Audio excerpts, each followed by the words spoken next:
because do you track macros? No. Neither of us track macros. It's working out pretty well. Say so. Especially for you.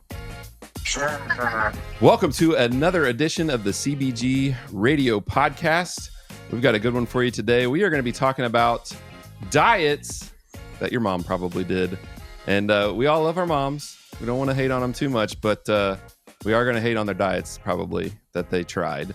And so we've got a pretty good list. And we're going to talk about some of the silly ones that we've done ourselves. So it's not, we're not just going to be picking on our moms, but we're going to pick on ourselves a little bit too. So it should be a fun episode. So stick around for the whole thing so you can see the dumb stuff that we did, right? It's always fun to pick on ourselves and make fun of ourselves a little bit. So, but the first one we will start with is, man, I remember these commercials. I haven't seen them in a while though. Jenny Craig. I think another company may have bought them. Yeah, I don't know. I'm making that up. I have not seen. I cannot think of a Jenny Craig commercial that I've seen in a long time. But I remember you being like seeing them all the time, right? Like, oh yeah. I'm trying to remember some of the who was the big names there for a while. She's still doing this shit.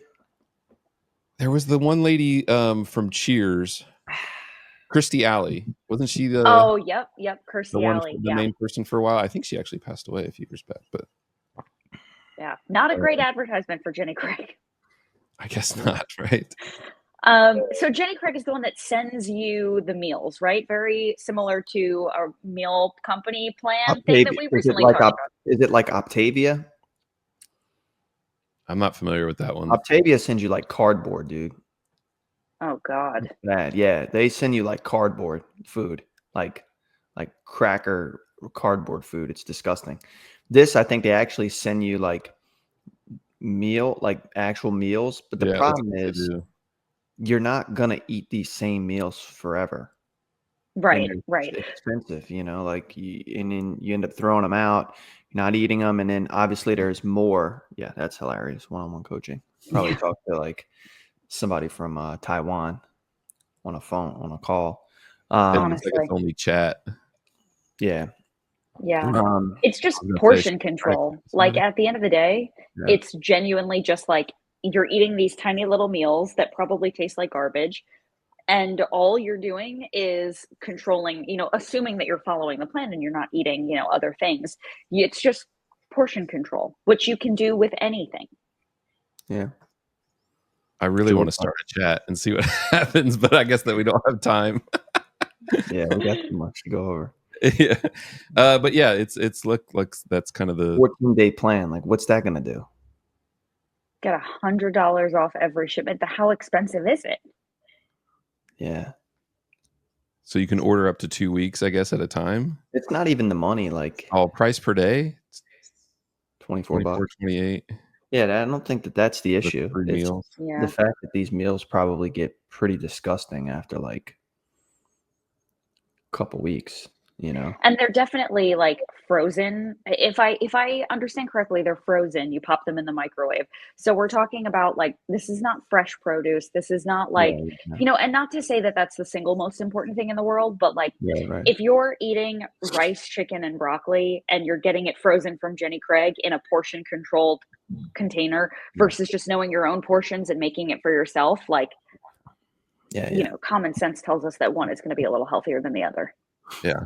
Well, and one thing that it seems like too is I bet that they're very, very, very low calorie meals and like, probably not a lot of protein, like 20 grams of protein or something max per meal. Yep. And so I think that most people are probably going to be still hungry after they eat one of those, like. Yeah. Well, and that's the thing. If you are somebody who's eating 3,000 calories a day, and then all of a sudden you drop down to 1,200, not only is that unsustainable, but it's also like a shock to your system. You're going to be starved. Like, it's not a real way to approach this. That's why, like, we start people out at a reasonable amount of calories based on what they're used to, and then taper them off. Because going straight from overeating to undereating is like, nobody can do that. That's just not realistic to ask somebody, that of someone. Yeah, it's really you need a coach. Yeah, it's really the reliance on prepackaged foods, right? lack of flexibility. It's basically a meal plan. Like exactly this is what you're eating because they're sending you the specific and exact meals, you know. Obviously it's short term. It's not anything long term. It's not really that personalized. Like they're not going to send you the exact caloric amount they feel that you need. They're just going to send you meals. Yeah. Right. And then prepackaged stuff. I mean, we know the preservatives and added sugars and all of the other things that are going to come with, like, obviously making sure that, you know, it stays or doesn't spoil, you know. So yeah, I mean, that's kind of in a nutshell, why this is not something that works long term for your mom. Yeah. You know? Yeah. All right. So this Cool. one is so I'm a 90s kid, and I'm a little bit older than you two. So I'm the senior citizen of the group. But my mom, so in the 80s and 90s, I think this was big. Like our house was full of these types of products because of the fat-free movement. Oh yeah. Yeah. Mom, I know you're going to watch this, and I love you. And I know that you were only doing what you thought was best for us, but the plastic cheese was just unbearable. I just watched a video on this and like kind of where it came from.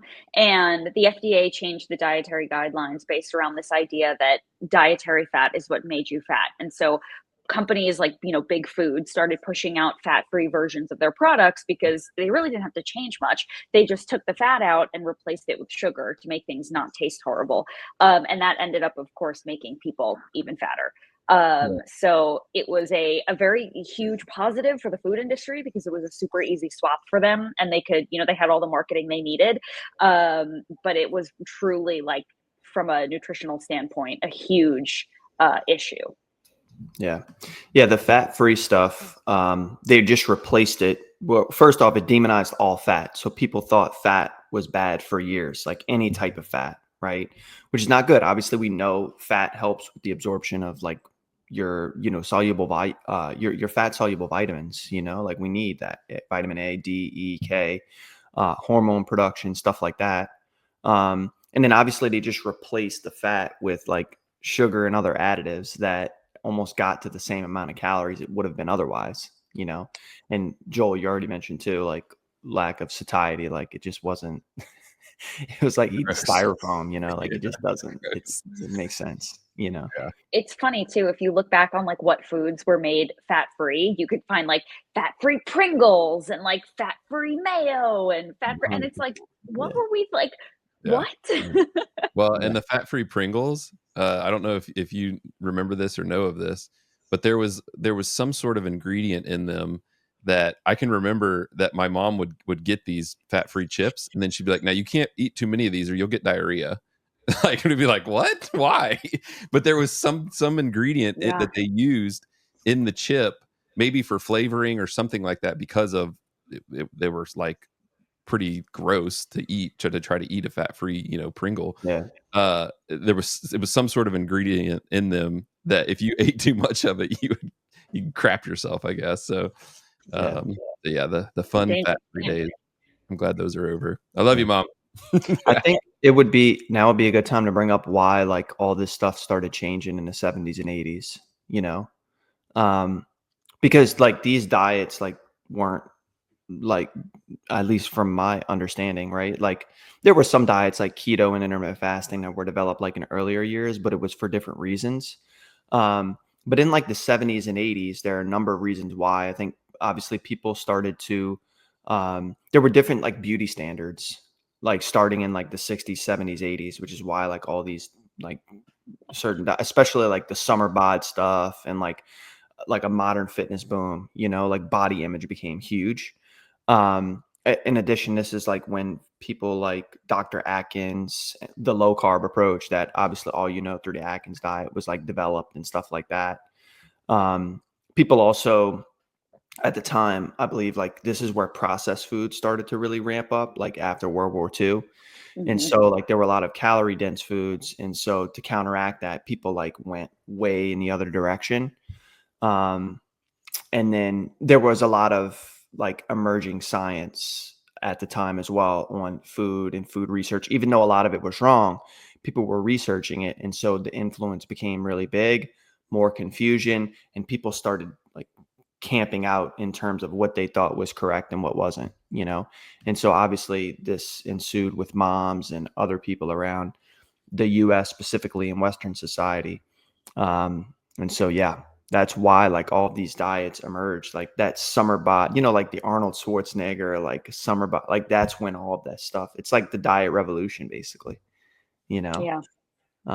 So that's why all this stuff exists and still like prevalent, like some of this shit, you know, like we talk about it each week on a podcast. So it's crazy. Yeah. So yeah, Google points out just a simple little search here that that it started as a fat intake to prevent heart disease. I remember that was a big thing, was like, you know, all it's heart attacks and, you know, prevent cardiac things. And then this is interesting. In 1976, a Senate hearing led to the creation of the first dietary guidelines for Americans, which included eating more carbs and replacing fatty meat with whole grains, fruits, and vegetables. Demonizing fat. Yep. Yeah. And then look at this result. Gab, you said this. Despite the popularity of the low-fat diet, the obesity epidemic continued to grow. In fact, studies have shown that people tend to eat twice as much or more of reduced fat foods. So there you go. Yeah. All right. Next one. Fat-free days are behind us, thankfully. All right. Another popular one, Weight Watchers. My mom was all about Weight Watchers. Yeah. I think the good news with Weight Watchers is it does have you like understanding that there is a certain input that has to match or be lower than output part to be able for you to lose weight. Right. Yeah. It is easier than tracking as well. Like tracking every single gram of food. I would agree, you know, you can do either one of these as a starting point for yourself to understand like, hey, you can't eat a pizza and still basically hit the dietary guidelines you need based on your activity level to lose weight if that's your goal. Because that's really what the If It Fits Your Macros phenomenon brought to people was, hey, if you eat that thing, the ice cream, look how much left you have allocated towards other things you can eat throughout the day. You're not going to feel full eating that. So you need to be making better choices with food. The Weight Watchers provides the same concept, right? Which is good. The problem is like tracking in points and tracking. It's also the same kind of like mindset, like, oh, I didn't hit my points perfect. I didn't hit my blah, blah, blah, right? Yeah, and then people, it's like a hidden way of tracking it, right? 100%, you know? So that's like the real issue with the Weight Watcher stuff. Outside of that, I would think that obviously not personalized. It's probably just like, oh, you're 5'2", 140 pounds. Great. If that even, right? It might just be like, you're in this weight category or bracket, you know? Obviously it doesn't take into account that you're doing 4 to 5 watts per week, or you're doing strength training or all this other stuff. So it's not going to be your points are not going to be personalized around that stuff, right? Which can be extremely dangerous, especially for women, right? Where like you guys are also like, oh, I lost my period, right? And it's affecting my hormone. I mean, this is like long-term potential damage that you're creating by doing that, you know? So to make such low calorie recommendations, point recommendations for women is actually like a fucking crime. Like it's honestly a crime. It should be a crime. You know, if you recommend it, it's wild, you know? Now they're doing Ozempic. You can get the medication through Weight Watchers? There you go. What? Damn. Yep. That's crazy. GLP-1s. There it is.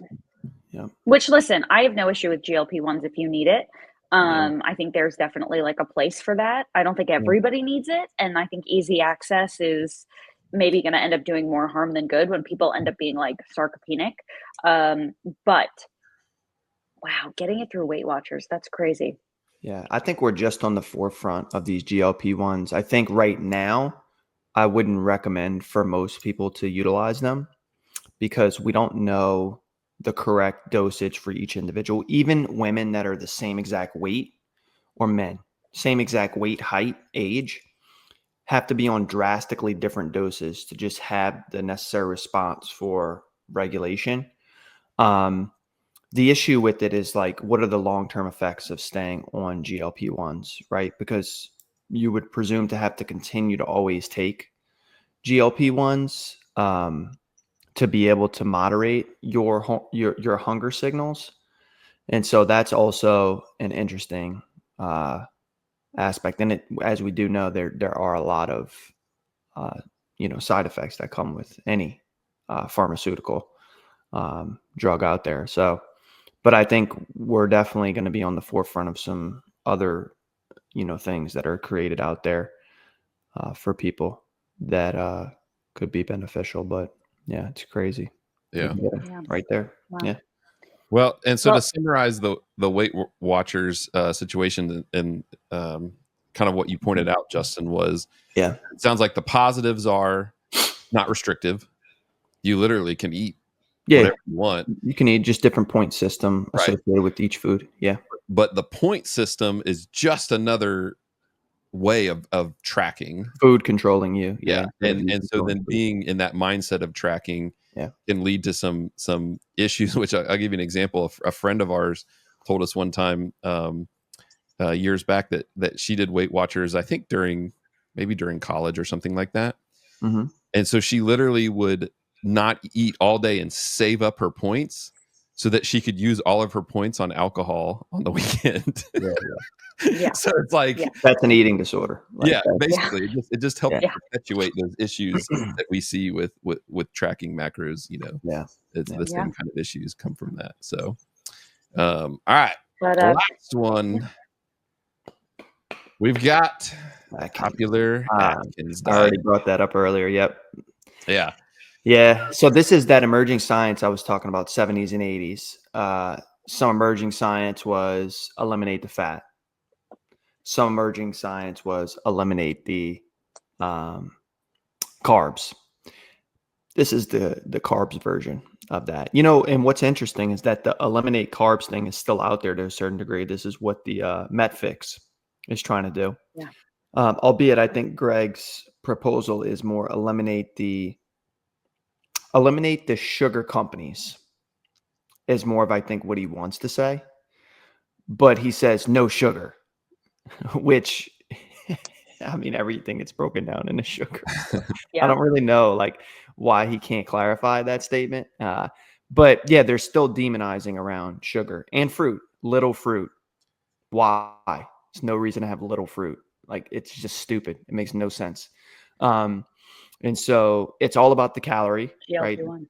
Yeah, there's a GLP-1 there. There's no reason to there is no reason to demonize any one certain macronutrient in whatever form that it's in, right?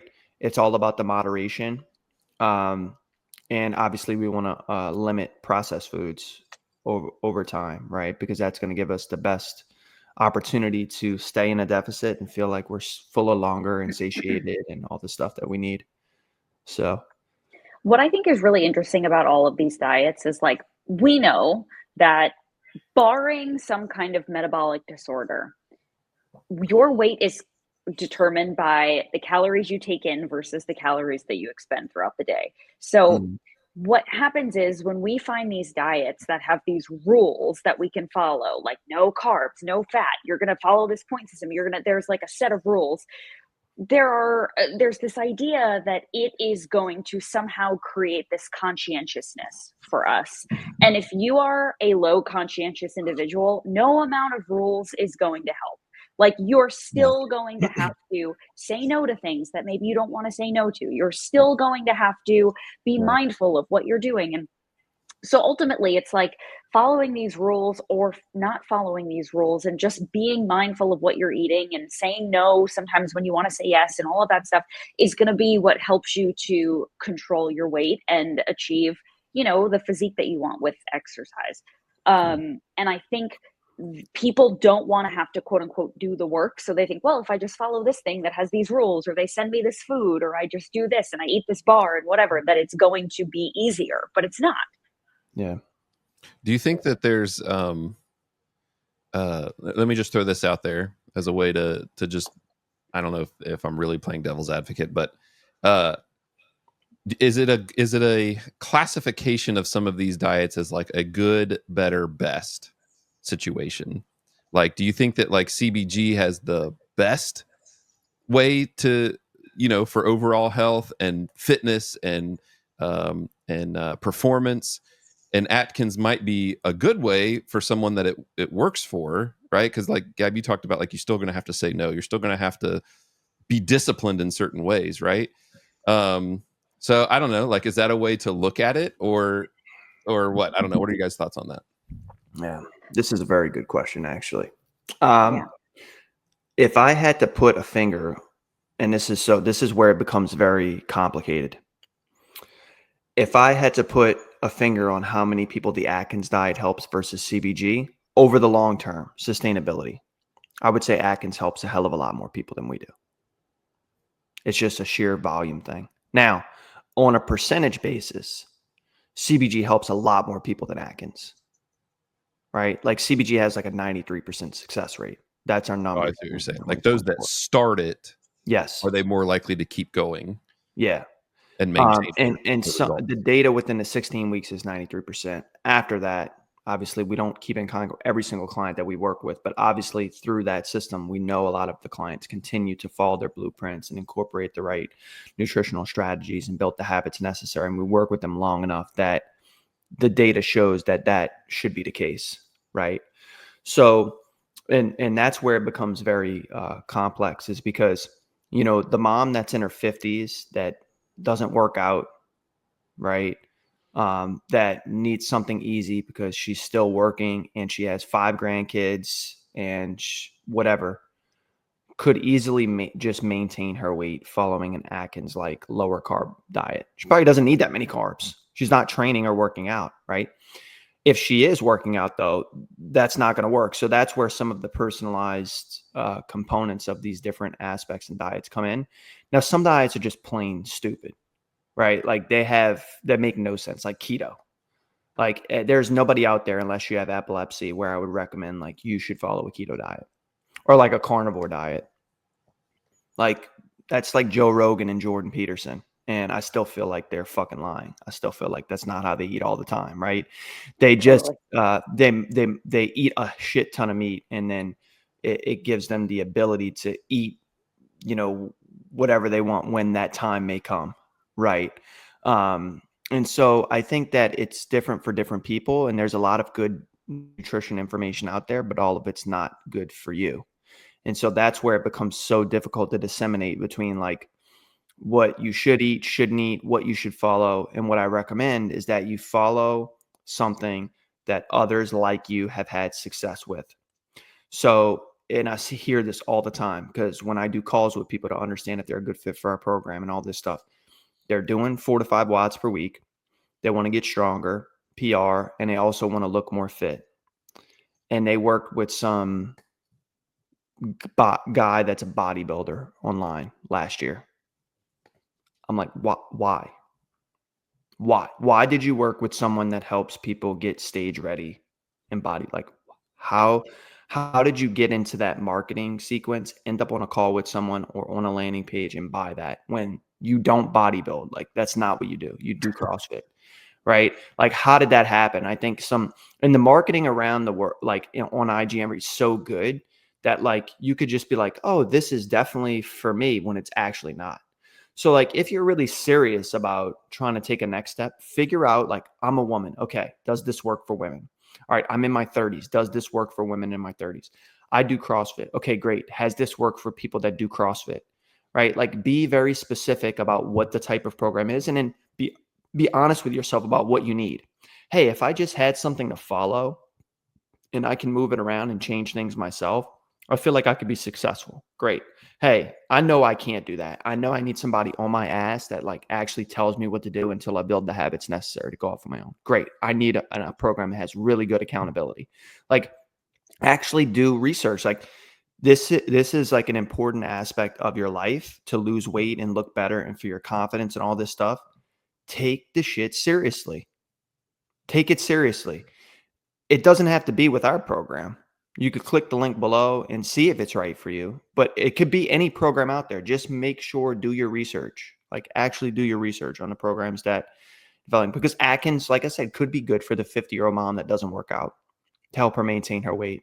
That could keep her overall healthier than, eating like her husband, right? Who's double the size of her and kind of just likes to eat whatever he wants. So it's relative, it's a hard answer, a hard question to answer, but hopefully like that makes sense. But there are some diets that are just like, no, this is so dumb. Like, I hope nobody follows this. You know what I'm saying? Like, well, so we can end on the dumb diets, right? I said that we would call ourselves out here. So we'll do a little bit of a quick hit, I guess. So Gab, we'll pick on you first. Okay. I wrote Yeah. potatoes. Yeah. Thanks. I want to hear this. Yeah. Let me explain. So, okay. So I've always been like this, and I love like reading about nutrition. I love hearing about different theories and learning and whatnot. And when I hear about something really cool, I often am like, okay, I want to try this, because I don't want to talk to people about something that I have no personal experience with. So if it's out there, I've probably tried it. And Penn Jillette of Penn and Teller, he wrote a book where he lost, I think it was 100 pounds in 80 days. And the book is hilarious. He's hilarious. I highly recommend the audiobook. And so he worked with Ray Cronise, who is a food scientist with NASA. And Ray told him that in the beginning of their weight loss journey, he was going to have him for 2 weeks eat nothing but potatoes. And the purpose of that was to reset his palate so that he would have pretty much just like very earthy, bland foods for 2 weeks, because he was very addicted to sugar and, whatnot. And I say addicted, with air quotes. So he did nothing but potatoes for 2 weeks. The only thing he could put on it was hot sauce. And the first thing he ate after those 2 weeks was a piece of boiled corn. And the corn was like the sweetest thing he had ever tasted. And it was like almost too sweet. He couldn't handle it. So I read this book and I was like, oh my God, I have to do this. So I truly did 2 weeks of nothing but potatoes. And the first thing I ate afterward was a strawberry. And I thought I was going to have to go to a hospital because it was so alarming in my mouth. Like I couldn't believe how sweet it was. So I didn't necessarily do this because I was like, oh, I want to lose weight. I did it because I wanted to know what it would be like afterwards. It was the worst 2 weeks of my life. I was absolutely miserable. But the interesting thing was I was training for a marathon at the time. And I was totally fine. Like I did not feel bad. My runs were great. Carbs are the best. Shout out carbs. You really need them. I think if it were 2 weeks of like just steak, I probably would have suffered. Like my performance would have been terrible. Yeah. So it was great. I would never do it again. And I don't recommend anybody does it. But it was a cool experiment. All right. Yeah. Potatoes are super satiating. So that's good. Definitely incorporate them, but only potatoes. Hard. Yeah, no, it wasn't. There was like no benefit, but the strawberry situation was wild. Yeah, that's crazy. Fun. Wow. Yeah. All right, I'll go next. Mine, bring it up here, is this I'll get this out of the way. Where'd you come from? All right, so it's called the military diet. It took me a while to remember what this was. So this was like, I think maybe in my early 20s, maybe late teens, something like that. I remember I worked construction at the time. So, and I think the purpose, because I had a lot of friends that like had joined the National Guard and were in the military. So I think the purpose of it is like for military people that need to make weight, like during a weigh-in or something, they do this. Yeah. So you do a very, very restrictive diet for 3 days. And then the other 4 days, you can go back to what like normal eating is.